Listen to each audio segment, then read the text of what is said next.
Emmanuel, what's going on, man? What's going on? How are you? I'm doing great, man. I'm doing great. I'm glad to have you. Thanks for having me. Man, I've been watching your stuff for a while. It started out watching you out in the middle of the ocean on a jet ski catching giant fish with cruise ships and cargo ships next to you. So, man, I don't know. You make some great social media, man.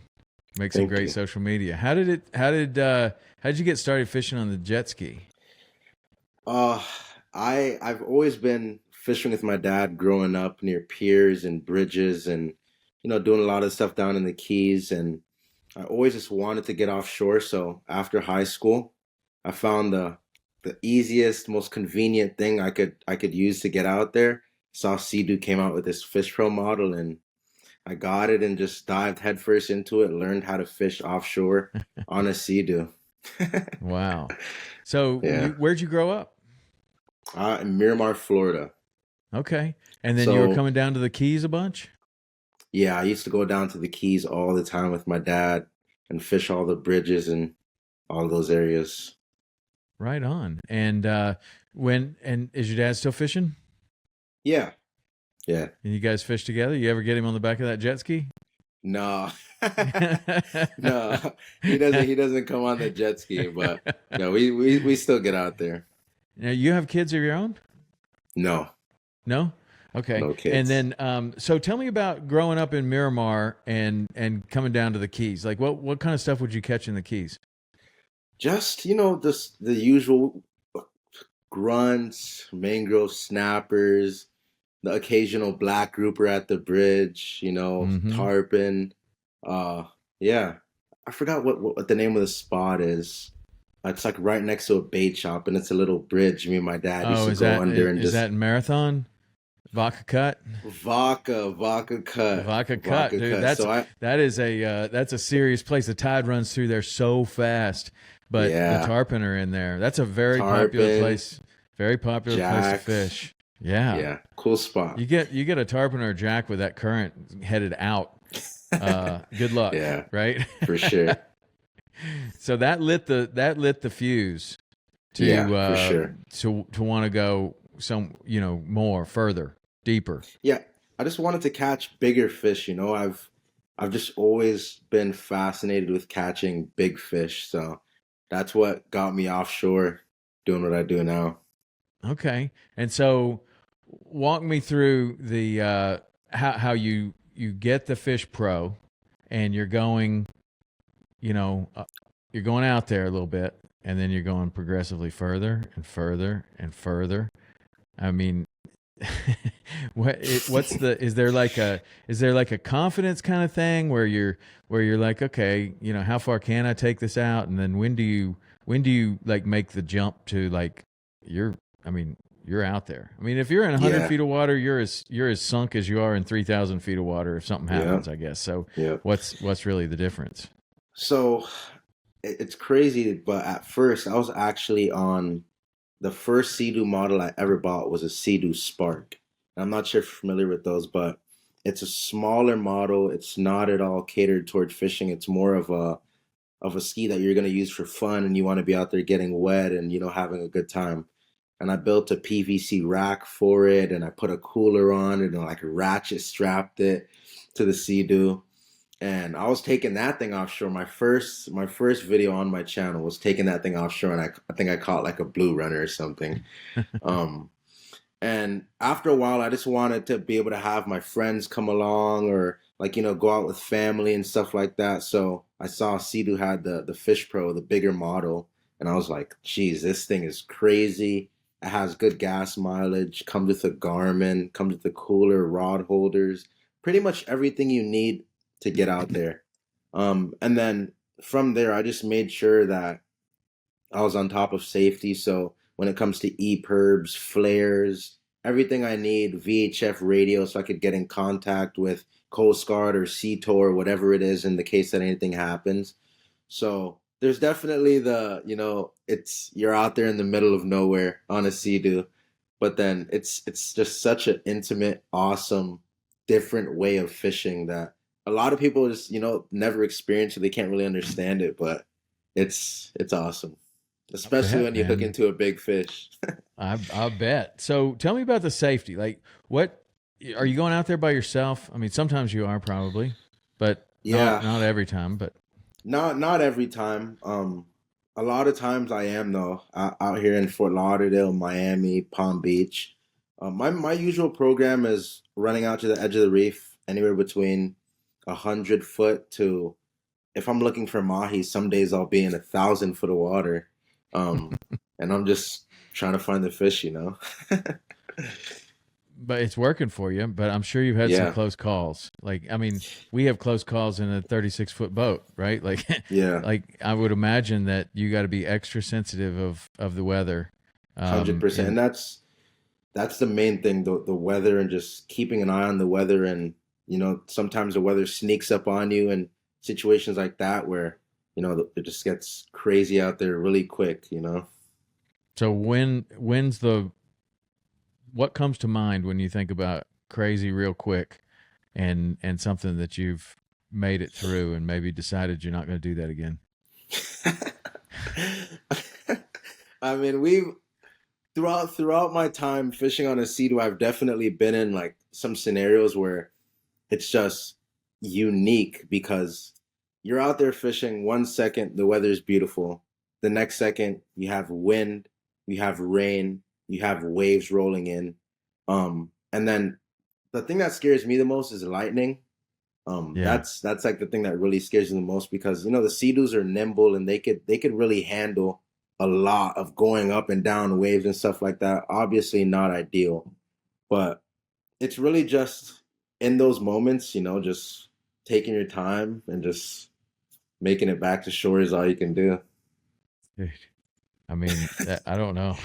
Like, I don't know. Sometimes, I'm sure you know the feeling as well or better than anyone fishing off a sea at first, and now you're moving into a boat. But I mean, you go out there I mean, sometimes you go out and maybe try to catch a sailfish in a skiff or something, and you get out there and you're like, this is not a big enough boat. Like, this is not a big enough boat. Then you go out with your 26 or a 32 or a 36 or something like that, and you think, oh, this is a great boat. We took a 36 up to Ocean City, Maryland, and those guys run like more than 100 miles offshore. And I'm thinking, 36, oh man, we do everything in the Keys in a 36. We got up there and I was like, this is not a big enough boat. I see why every other boat around here is a sport fish because it's serious, man. It is really Yeah, serious. But all of a sudden, a boat that you feel like is pretty big feels pretty small. incredibly small. but I don't know, um, the weather is something to really watch out for. But the Sea-Doo, I just don't have any experience of being on one of those in really bad weather. Like, I'm Yeah, sure, well, it basically can completely submerge and float again. Like, you could probably put the thing totally underwater and then it comes back up, yeah, unlike a boat. But I mean, exactly. do you feel safe out there on that when you're For way out? sure. I You mean, do? so yeah, I honestly do. I mean, like even now having a boat, a sea-doo is like still one of my favorite ways to fish just because it's just such a unique experience. Yeah. Um, yeah, and even like what you were saying, like them being able to submerge and come back up. If you look at a lot of these like big wave competitions and stuff, like they have sea-doos Yes. out there and Oh yeah. PWCs out there that's in the wake and stuff like that. So it's definitely crazy, but they can manage. Dude, those guys that rescue the surfers are they're amazing at what they do. Yeah, They're so good. I mean, they're literally one with that ski, and they're watching those waves, and they're also obviously incredible surfers themselves because they know exactly where to be and exactly where not to be, and within like 5 or 10 feet, like the wave is going to big smash you difference. right there. Over here, you might be okay if you can get away real fast, but I mean, those guys, that's really incredible. It's almost like, at like, if you go to like a rodeo, it's almost just as much fun to watch the rodeo clowns protect the cowboys as it is watching, what's going on, right? And that, like in those Yeah, surfing competitions, it's almost as much fun to watch those people, kind of come in on the jet skis and rescue save them people or get them out of there as it is to watch the surfers. I mean, for they sure. got so much skill. So You took that over to the Bahamas. You've done all kinds of stuff on that thing. Yeah, I've taken SeaDoo to the Bahamas 3 times now. So Just to Bimini, or like where do you go? so the first time I ever went, it was me, Cam Kirkconnell. Cam was on one SeaDoo, I was on one SeaDoo, and we went from Stewart to Grand K, 112 miles. We had a boat with us on that trip, so we had extra fuel and everything. And we filled up once. We used like 5 or 10 gallons of fuel for each ski, and we made it. It was one of the most beautiful days I have ever been on the water. I have the video on my YouTube channel. It was an absolute lake, like full throttle, just beautiful, glassy, calm conditions. And we did 112 miles from Stewart to Grand K. Um, and then I did a trip, me and my cousin, from Palm Beach to West End, 65 miles. Yeah. And then I've done Miami to Bimini, 55 miles with my cousin and Bree Andrewsy from BA Fishing, who also fished on a SeaDoo. Nice. So did you do you get in the water with Cam Kirkconnell? So that trip, I actually had a cut on my foot. So every time I put a fin on, it would just rub it raw. Oh So I man. ended up not being in the water a bunch that trip, but I think about that all the time. They shot a big black grouper on that trip. They're bringing up giant lobsters. They're seeing Dude. big APs and everything. I wish I could have been in the water on that trip, and obviously I can't dive anywhere near Cam's level, but just I being don't in know the anybody water and that I don't just know seeing anybody that can. Like exactly. he is the legend. Yeah, But for sure. everything that every time he puts his head underwater, he seems to come up with something really big. Awesome for sure. But I think that has a lot to do with where he goes, and he goes to the ends of the earth. Yeah. Um, but he's a cool dude. I really like him. He's done a lot of fishing on that sea, but I don't see him doing what you do. I see him kind of he's like a little closer in. Yeah. What's the craziest stuff that you've caught on a sea? The craziest fish would for sure be 100-pound sword in Louisiana. Um, Dang.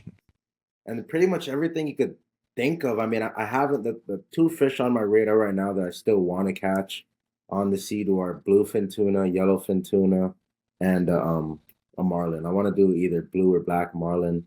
Um, and other than that, I've caught tunas, sails, wahoos, all types of jacks, APs, cobias. Cobias is a really, really, really fun one on the sea. Yeah. Like super, that's one of my favorites. Big kings, just everything you find out here in Florida. So some of the fish that you're catching seem like they're too big to bring back on the sea. Is that true or not? So the swordfish, I actually teamed up with Captain Blake from Triple Tail Charters in Louisiana.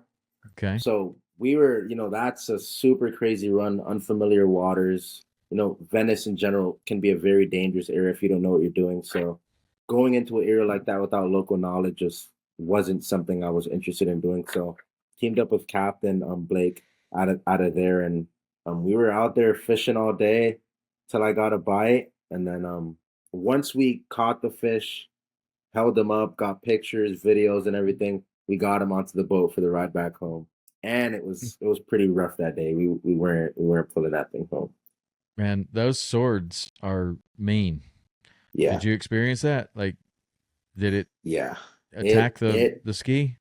it didn't attack this. It was like really odd because we're hand cranking it 100 and not 100. We're hand cranking it in 1,400 foot of water, and Hmm. it's kind of like the fish came right up. We clipped off the lead, and it came right up to the ski, and we got a gaff in it. But it was like the fish didn't really know what was going on until we gaffed it. And it's like once we gaffed it, it really, really, really woke up. It was just, I have a video of it just spinning the sea in circles with its tail, and its Did you bill was drop the just gaff, swinging around. or is the No, gaff we still in held it? it. We held it. Yeah. Yeah, we held it. We had, I think Sebastian got the first gaff in, and then I came with the second gaff, and it was spinning us around for sure. Wow. So what all? I mean, second gaff. I mean, you had a boat in support on that one, but like, what kind Mhm. of what's your setup look like when you're going way offshore? You're going to try to catch a swordfish. Maybe that's I don't know how many times you tried to catch a swordfish on the ski, but let's just say you're going out for sails or mahi or something like that. You're going to end up way out there. How many rods can you take? Like, what do you choose to take? What happens if you take too much? Like, what's too much and what's just enough? So, like, say for instance, when I'm going to the Bahamas, I will have like 15 rods, like 10 to 15 15. rods on a jet On, ski.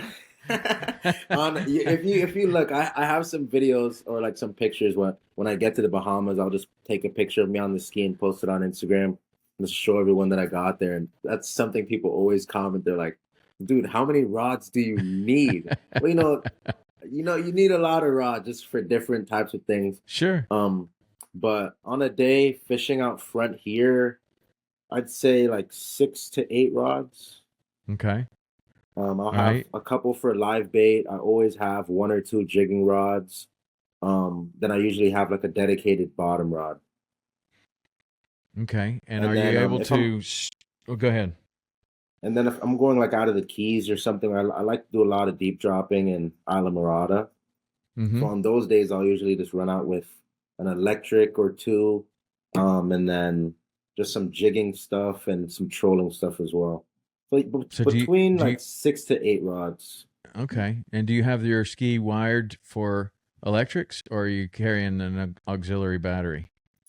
So I usually use a little um lithium ion battery and Abyss battery, and Okay. I'll just plug in the reel straight to that, and I'll just keep that in the front hatch of the ski. Or sometimes the cooler on the SeaDoo, it actually turns to a live well. So when I don't have live baits in there, sometimes I'll use it as storage and keep a battery in there as well. Wow. A live well. How big is the live Yeah. well? I couldn't tell you how big it is, but it's a that cooler you see on the back of the Sea-Doo, Yeah. it has a pickup, so it'll basically pump water with this. I could flip a switch and it'll pump water right into the cooler. So anytime I'm out here live baiting, I'll always have gogs in there, and I could fit anywhere between like 12 to 18 gogs in there. Dude, that's awesome.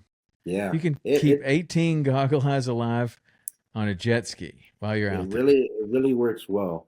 It really I does. would think that it does. So, what Yeah. about when you're deep dropping in Isla Morada? What are you catching tiles and queen snappers and stuff? What do you target there? My favorite fish out there is the yellow wedges, the yellow wedge groupers. Okay, yeah, We've caught it was on a boat this trip, but we've caught a 37-pound yellow wedge out of there, and after that I was just hooked on that area.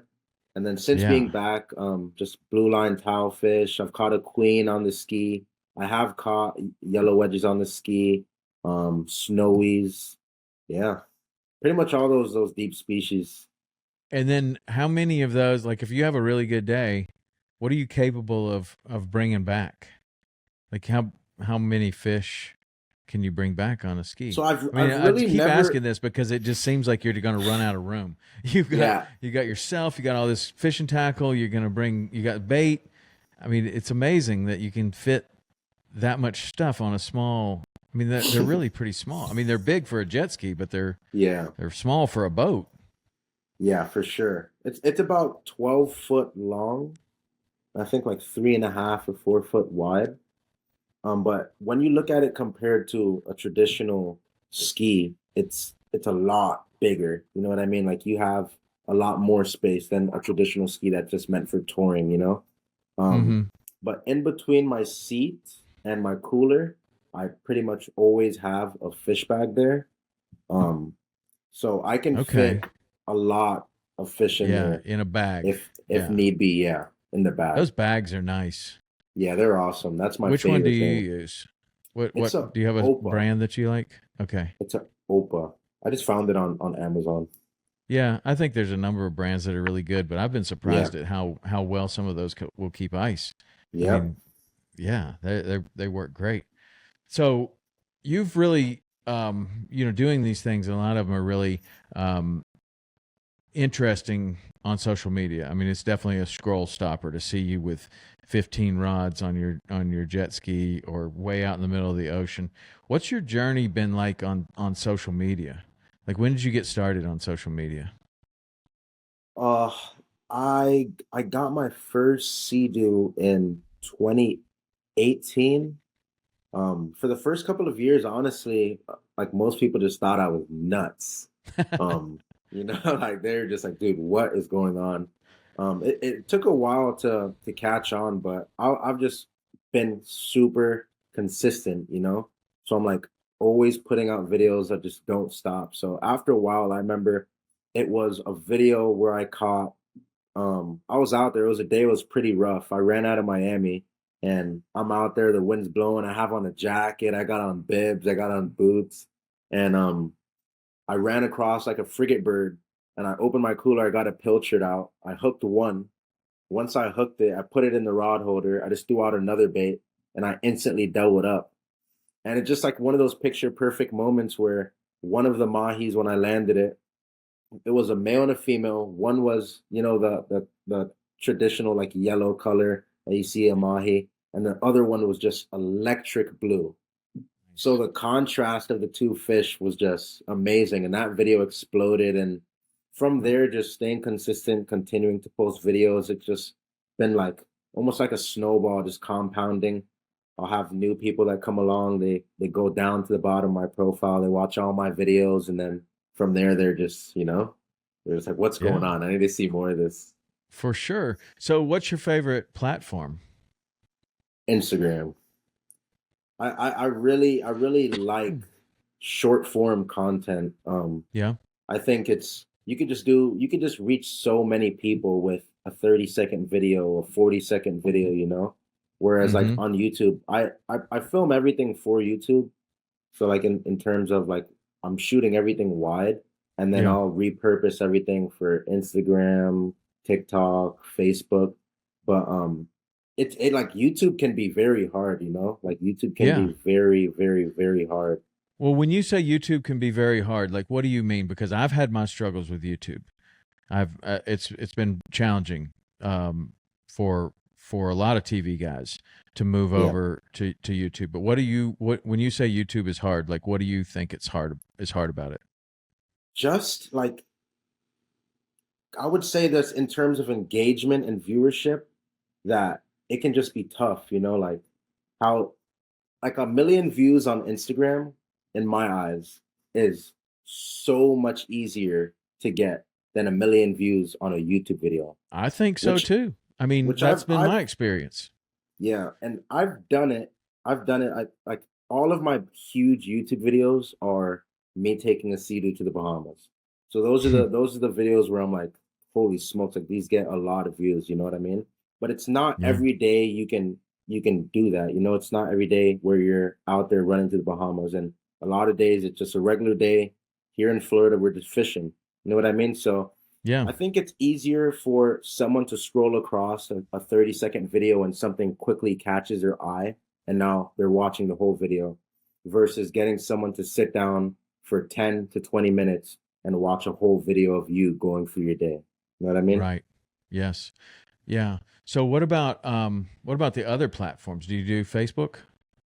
I do post on Facebook, so pretty much everything I post on Instagram just doubles to Facebook for It photos just you and just have it reels. set to where it'll just post itself over there, Yeah. like So automatically. so yeah, so if I post on Instagram, it'll just automatically post Mm-hmm. on Facebook. I had that set on ours, but then I found that it wasn't doing as well, so we just post independently, Separate. post the same content Really? to Facebook. But I mean, like, I'm no Facebook guru, but I can tell you that, like, what you're saying is like a million views on Instagram seems way easier than a million views on YouTube. But 100%. every now and then, for no reason at all, we'll have a video that will just go absolutely crazy on Facebook. And it's not a video for any reason that is good or that we put a lot of work into or anything. I had this one video where we have our film boat, so there's like three or four cameras in the film boat, and then there was somebody in there with a a phone, and the boat that I'm on is about, I don't know, 50 feet away, so a long way for a phone. And we're catching Jack Crevalles, not even very big ones. We catch two Jack Crevalles. My partner catches one. I catch one. I have one landing net. And I get both of them in the same net. 10 million views. And you couldn't hear anything that we were saying. It was so far away. Like, I don't know why or what that was all about. Can't replicate it. Can't make any sense of it whatsoever. But it's like when one does take off on Facebook, that one seems like it just keeps going. Like at some point, Instagram kind of tapers off. Like that's as much as you're getting, and then you don't, it'll still get, marginal. But for a while, it's like super climbing, and then it just stops. But on Facebook, if you have one that'll hit, it goes crazy. Like Land Shark, he does great on Facebook. Great. I mean, like really, really great on Facebook. But I don't know. I can't make any sense of it. Yeah, it's interesting. It's interesting. Yeah. Now the question is, what do you think about TikTok? Do you do TikTok? I do TikTok. I really am not a fan of the platform. It's like I've had a lot of success on TikTok. I think I have like 100,000 followers on there. A lot of the same videos that will do really well on Instagram and Facebook. Mm-hmm. I'll post them on TikTok, and it's like TikTok doesn't even show my videos to my followers sometimes. So it's like it doesn't make any sense how you could have 100,000 followers, but you can struggle to get your videos in front of your followers. You know what I mean? Yeah. Oh yeah. Yeah. Yeah. And it seems like some people, myself included, and it sounds like you too, just for whatever reason, maybe it's the time you post, the way you post, the videos, the content. I don't know what it is, but it seems to suit one platform way better than another. And then you try to take that same style and put it somewhere else, and it just doesn't seem to work as well. I don't know what that is. I've had people, which I've never done this, but I've had people clip my YouTube videos. Mm-hmm. And I just randomly saw this. Like someone sent it to me through text message, like, yo, look what I just saw on TikTok. And it's literally like a 4 or 5 minute screen recording of my YouTube video. And it has like over 1 million views. And I'll post like clips from those videos on TikTok, but they have nowhere near the same impact. Yeah. So what do you think about that? Like, what's your opinion of somebody doing that, or your content getting out there, but not necessarily the way you want it to? I don't mind it. I just don't like when people post it and then they just don't credit you at all. You know what I mean? Right. And sometimes they'll even put their logo on the screen. Oh yeah, that's not that's not cool. It's your video. I'm like, come on, man. But other than that, I don't really mind reposting or reshares as long as people are, giving credit. Yeah, well, in a lot of ways, like a Mr. Beast or somebody like that, he encourages it. Like, yeah, he wants to be out there everywhere in front of everybody, as much as possible. And honestly, that's probably where I don't know where I came across your first video. It's probably on your account. Probably was.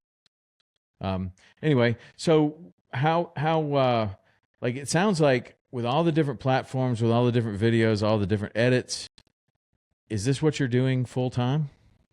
Yeah, it is. And when did you start? What was it like to? Has it always been full time, or like when did you do something else? No, it was so I was actually right after high school. When I first got my SeaDoo, I was in paramedic school. I went through EMT school, went through paramedic school, and that I was working as a private. I was working at a private ambulance company doing like interfacility transports. At the time, all my off days, I'd be getting on the ski, making videos, and it kind of came to a point where I had the option to take 3 more months, go to fire school, become a fireman, or at the point I was getting with social media and a following and being able to work with different brands, I kind of had a choice, and it wasn't a hard choice for me to make, you know. Yeah. Yeah. And so, how long have you been doing it full time now? Uh, I think this would be my third year, Third third year. year, I believe, third or fourth year. Yeah. That's awesome, man. That's awesome. And so, for the life of a, I mean, people are always curious about like the life of a creator, but like walk us through like what a what a day or maybe a week looks like, how you're getting the content, and then you're like, how much time does it take to do what you're doing? I mean, some days it could take all day, especially like here in Florida, especially when I'm fishing out of Miami. I'll leave pretty early in the morning. I try to get there by sunrise. Um, so I'm out there super early, and I live a little ways. Like I'm where I live is close to the Everglades, so I'm kind of in between Miami and Fort Lauderdale, just out west. Yeah. So Okay. it's like 40, 50 minutes to Miami sometimes with traffic. It could be an hour and 30 plus. Um, so I grab some ice in the morning, drive down to the boat ramp. I usually buy baits on the water just because it's way easier. Mm-hmm. Buy baits, run out, pretty much fish all day until I get a bite. Some days I don't get a bite. Um, you know how it goes. That's what's not on social um, media. yeah, exactly. You know, and then those are all the days that people don't see. Like there's because when you spend so much time out there, you're gonna be out there the days sometimes where the fish just aren't cooperating, you know, or some days you get multiple bites and you don't capitalize on them and you lose the three fish you hope to catch. Um, so I'll pretty much stay out there until I get a bite. The whole day I'm recording, talking to the camera, just running the camera through where I am, what I'm doing, the gear I'm using, the different techniques. Um, then I'll come home, clean some fish, cook some fish, film that, and then come inside, export everything, get it onto the computer, get it onto the hard drives, and then from there, editing YouTube videos, breaking it down into short form, um, and whether I have like little projects going on where I need to do something specific for brands or stuff like that. Just a lot of editing, a lot of time behind the computer. Yeah. It sounds like certainly more than a full time job. Oh, You don't for have anybody sure. helping you? In terms of editing and fishing, no, no. Wow. So Everything, what do you everything have I've people helping you with? just like the emails and dealing with partnerships and brands and there's a lot of stuff where sometimes I'll be out fishing and I just cannot go back and forth over email all day. Right. And so Yeah, you found somebody to help you with that? yeah. Oh, that's cool. That But gives you other more than time that, to do the other yeah, stuff. exactly. But other than that, Yeah. all the filming and editing is all on me right now.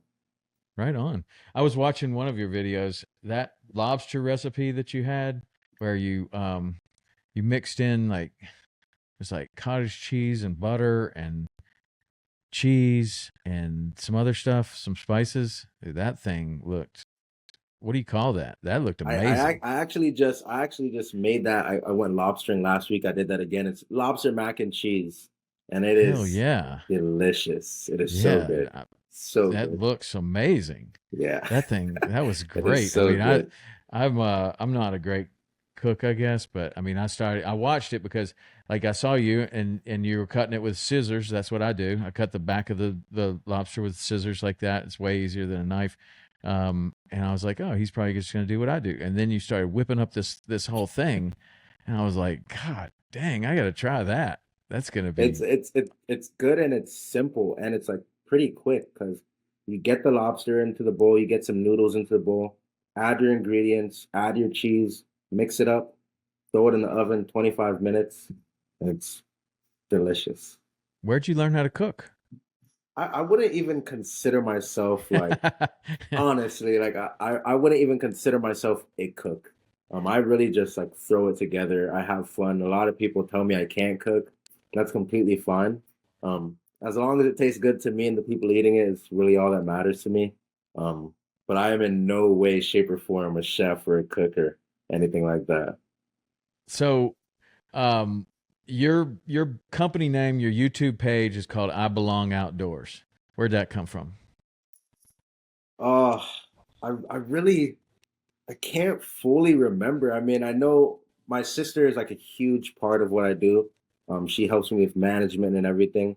So I know one day we were brainstorming and it just came together and we are like, wow, that sounds awesome. And it just really suits what I do. I've always been a kid that was outside. Even when I was little and I wasn't able to spend much time down by the water, I was always outside doing something, catching a lizard at the lake, catching a bass, just always outside. So it really fits who I am and what I do.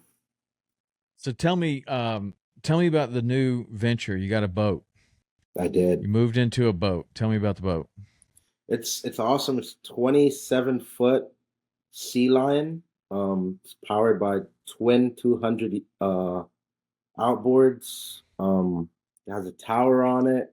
And it's really just I want to start doing a lot of trips where it's pretty much anyone can create fishing content. You know what I mean? Like in this day and age, everyone has a camera. Anyone can make a YouTube video. Anyone can go make a 30-second video, put on Instagram. So I really wanted to begin focusing on stuff outside of that, like true adventure. You know what I mean? True fishing trips and outside of just the fishing, focusing on the journey and everything that it takes you to get to where the fish are. You know what I mean? So, Yeah. yeah, that's pretty much it. It was, it was huge for me. Yeah. Had you been looking for a boat for a long time?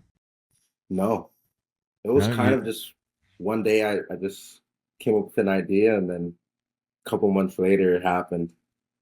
right on. And Yeah. so when you start thinking about these big adventures that you want to go on and now that you have the boat, like what's the next step? What are you going to do? What are some of the ones that you want to do or some of your One of the ideas? main things I want to do is really explore the Bahamas. Yeah.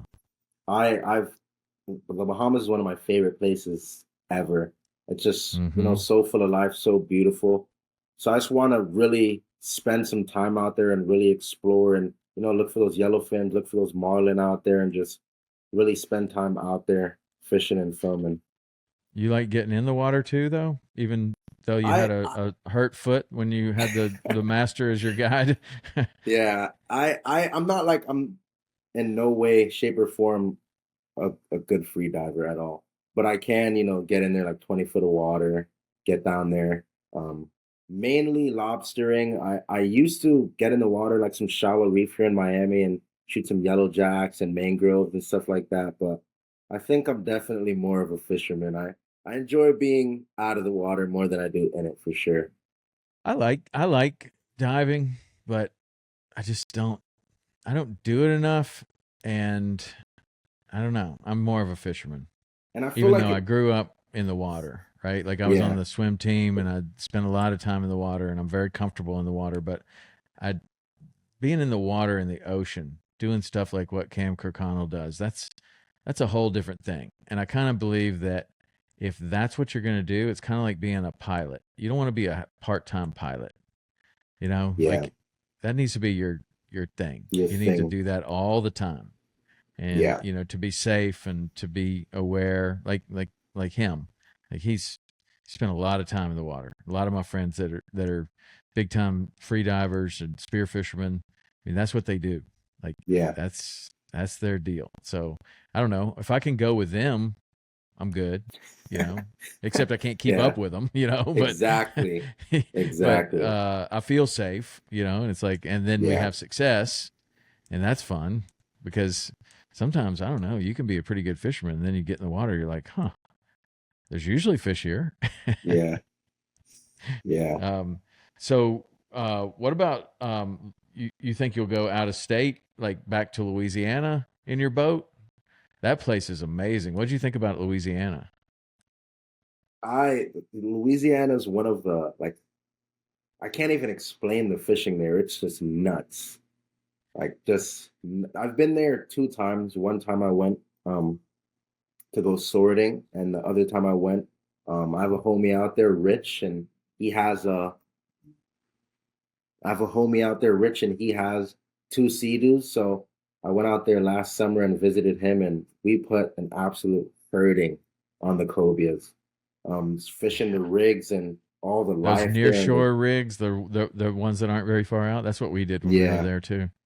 and all the big jack crevalles and everything. It's just beautiful. And then you go offshore, and it's like the bottom fishing is amazing.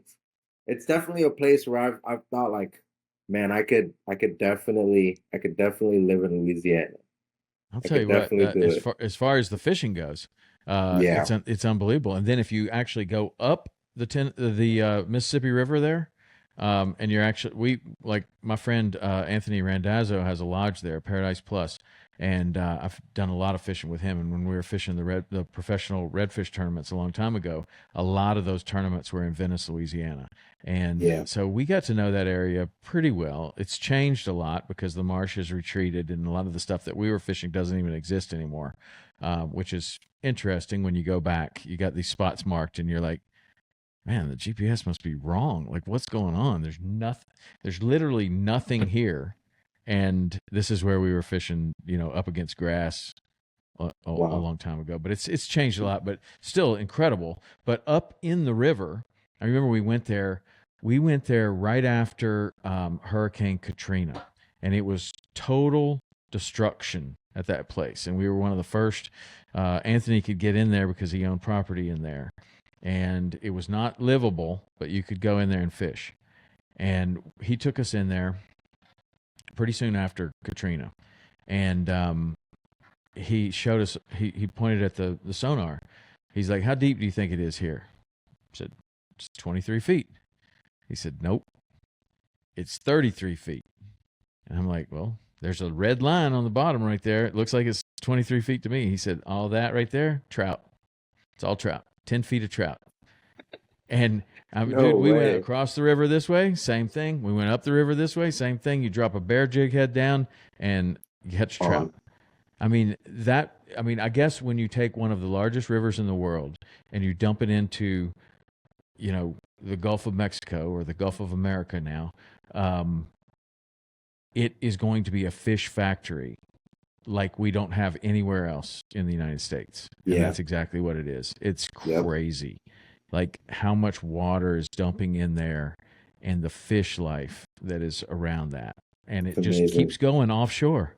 Like Yep. all of that just keeps going. All the Mississippi River and all the redfish inshore and trout and all that stuff. It's if people haven't fished in Louisiana, they should definitely should be on their list. Most Definitely definitely. should.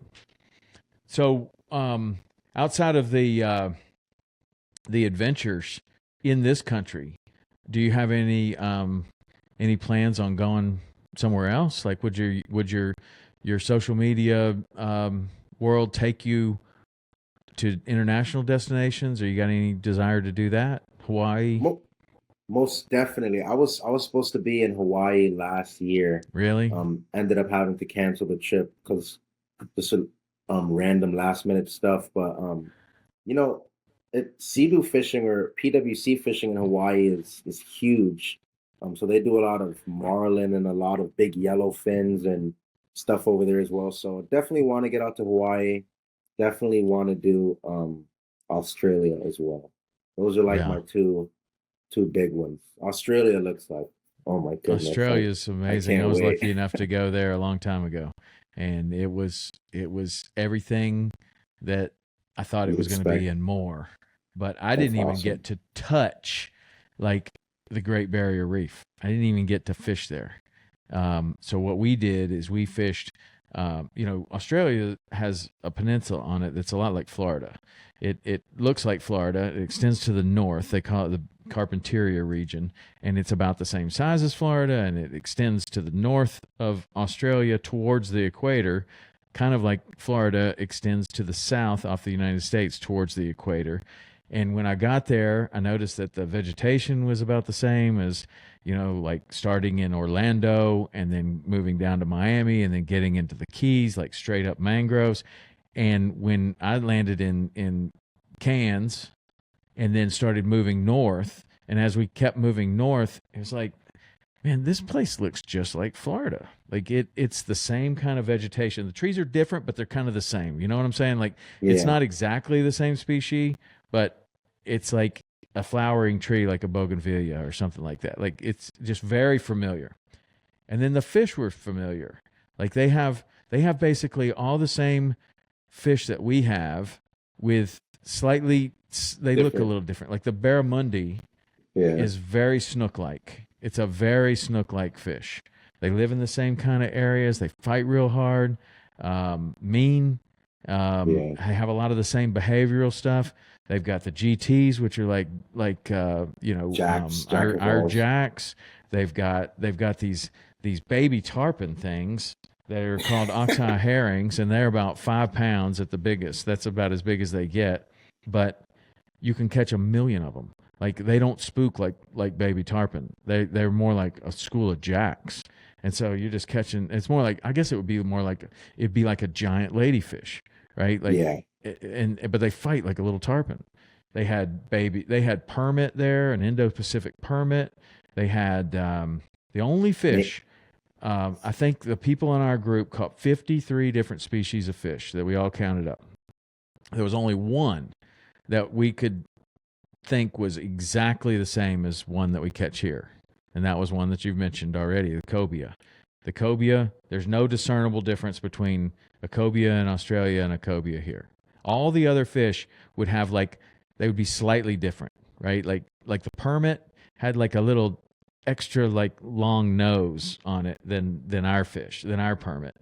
And everything else was like familiar, like very similar like behavior, very similar look. They ate kind of the same stuff, but it was a there were little bit differences. different. But Just that like cobia, it was the same. they have the mangrove jack there, and it pretty much looks just like a mangrove snapper. Yeah. Yeah, Have you ever seen a Nile perch? I have, and they have those super crazy looking teeth. Yeah, but they're huge. Like Yeah, I've seen those. they look like they would be I guess the equivalent of like a Kubera snapper that's like almost the size of a Goliath grouper. I mean, what a mean Yeah, fish that's that would nuts. be, right? Yeah. I remember when I was a young, impressionable fisherman, I went to some a book signing for Lefty Cray, and I got to talk to him, and he was signing my book, and I was asking, I was like, "What do you think the best fish you've ever caught is?" And he said, "Oh, that's easy, Nile perch." And he told this story about taking his reel and he cast over there and the thing just basically smoked him. And he's like taking pliers and tightening down the star drag on his reel as tight as he possibly could. And he's like, there was just no stopping those things. Just, Really? back then they didn't have the tackle Yeah. that we do today, but I don't know. I would like to do that too. That was I think those Nile perch, he said, were in New Guinea, which is just north of Australia, unexplored for the most part. That Awesome. would be a hell of a trip. I'm Yeah. about to take a That's an trip. I told you adventure. about. I'm headed to the Seychelles next month, so that one is going to be That something. I I'm just really saw looking forward to that. I just saw one of Anthony's videos from Bad Company where they were in the Seychelles, and it's just ridiculous. Oh my goodness, the doggies and the GTs, and oh my gosh, that I looks like know. paradise, I'm man. really looking forward to it. I don't think we're going to be doing any offshore fishing. I think everything that we're going to be doing is like um, Inshore. inshore fly fishing for basically for bonefish, triggerfish, milkfish, GTs, and then there's other fish over there that I've never fished for. But there's a permit. They have an Indo-Pacific permit there, um, and then there's a few other things. They have like a what is it called? A sweet lips. That thing is crazy looking. It I don't even know. It's like a wrasse. It's like a big wrasse, and it's got like Oh, I a think I know. And they weird. have like those super big lips, and sometimes they're like blue Yeah. or green. Well, that one, I think they call that a Napoleon Napoleon wrasse. wrasse. Napoleon, A yeah. Napoleon wrasse. Now, those Napoleon wrasse get huge. That is the one. When I think back to my trip in Australia, the one thing that stands out whenever I think about Australia, I think about this situation. Those Napoleon wrasse are kind of like I don't know what it would be the equivalent around here. When you get to the spot you got fish that just come to your boat. You got like Bermuda chubs or something that come up to your chum Like a back, right? parrotfish or something. Yeah. Yeah, parrotfish. Maybe you got like they're just going to come around. Yeah. Well, in Australia, they have these Napoleon wrasses that are huge. I mean, when I say huge, I had no idea how big they could be, but they didn't warn us or anything. So I had to go on this. My plane got messed up, and so the rest of my party ended up going to this place called Lizard Island, and I had to miss out because my plane was late. So I was stuck in Cairns by myself. I'm like, man, I gotta get to the Barrier Reef. Any way I can get out there, I got to do it. So I took a tourist snorkel boat out there, which is still a pretty good operation on the Great Barrier Reef. We get out there, and they got a ladder that goes down into the water, and I go down the ladder, and I'm underwater, and I turn around, and there's one of those Napoleon wrasses right there, and it's the size of the wall. It is the biggest thing ever. It scared the living daylights out of me. I had no idea. I'd never seen That one is before. I didn't crazy. know, but it's like a pet. Like Yeah. that thing just comes and hangs around the dive boats. It's the biggest, most giant thing I've ever seen, and it didn't want it. It wouldn't hurt you. Like it was Yeah. perfectly fine, but that was an incredible experience. Just being on a tourist dive boat on the Great Barrier Reef, and the quality of Seeing snorkeling that. there was just, it was amazing. I mean, it was like you were with, I don't know. It was incredible. Yeah. So Australia, you want to go um, offshore there? Yeah, for sure. Like Western Australia. Yeah. But those bad company guys, they got it dialed in Yeah. down there, I think.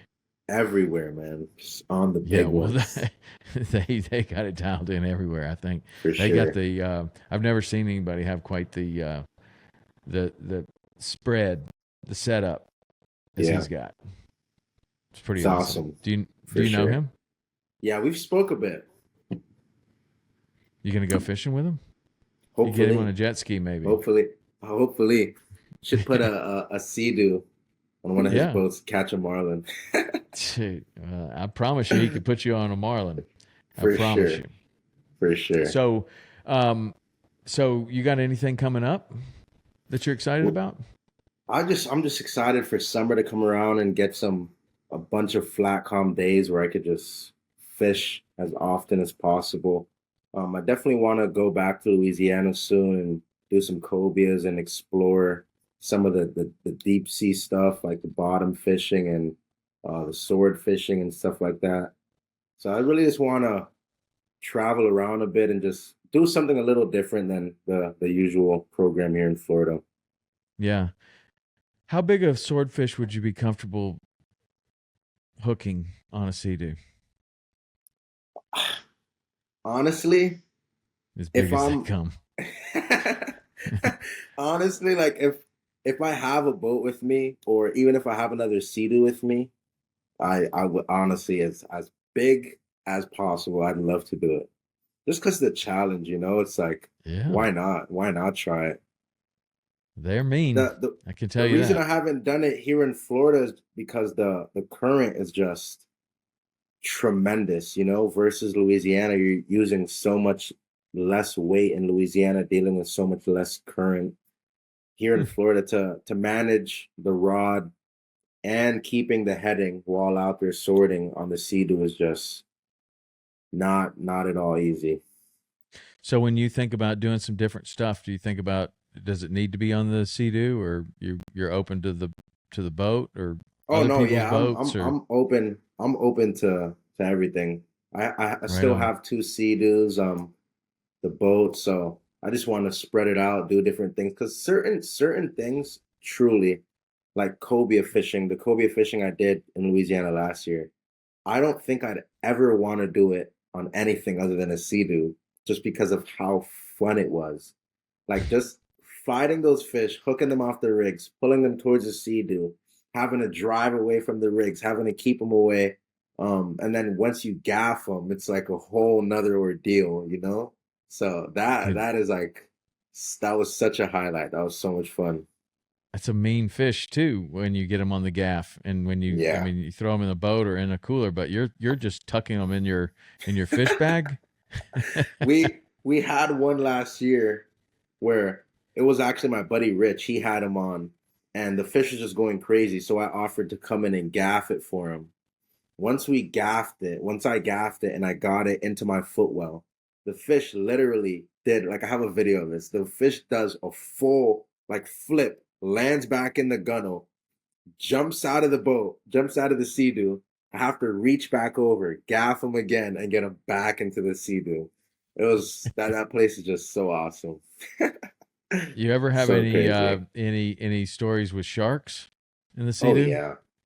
They Nothing, get you? nothing, nothing where it's like I'm in danger or anything, but sharks are like I've lost some amazing fish to sharks. So many days Yeah. you go out here and especially Jupiter, I've never seen it anywhere as bad as Jupiter where you will literally have five, six, seven, 10+ sharks just they're just trying to eat a king as one kingfish. Yeah. So it's crazy over there. But then some days you'll be fishing there and you don't see a single shark. Hmm. So it's Yeah. Jupiter is that's every time I've been there, it's been thick with sharks. yeah. Yeah, Like the sharks are really, bad, really man. bad. Yeah, Yeah. very bad.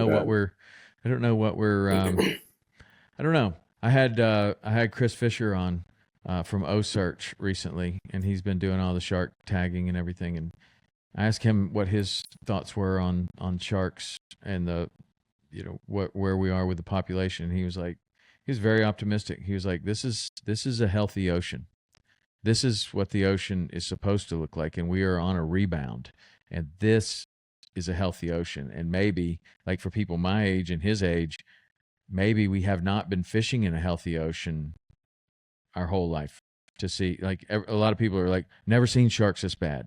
Well, I mean, I don't know about what you think, but it seems like that's a good thing to me. Like, I mean, nobody likes to lose fish. Nobody likes to be in a situation where everything you hook is being attacked. I get it, but Yeah. also, if those sharks don't have anything to eat, like if the prey, the bait, the other fish are not super plentiful, there's not going to be a ton of sharks. So I think it speaks for the overall health of that area that if Jupiter can support that many sharks, there's And that obviously is a pretty lot crazy. of good fishing right there. There's a lot of good fish, a lot of the bait population's good, the mullet population's good, like all the way up the chain to support that number and Of those sharks. aggressive sharks.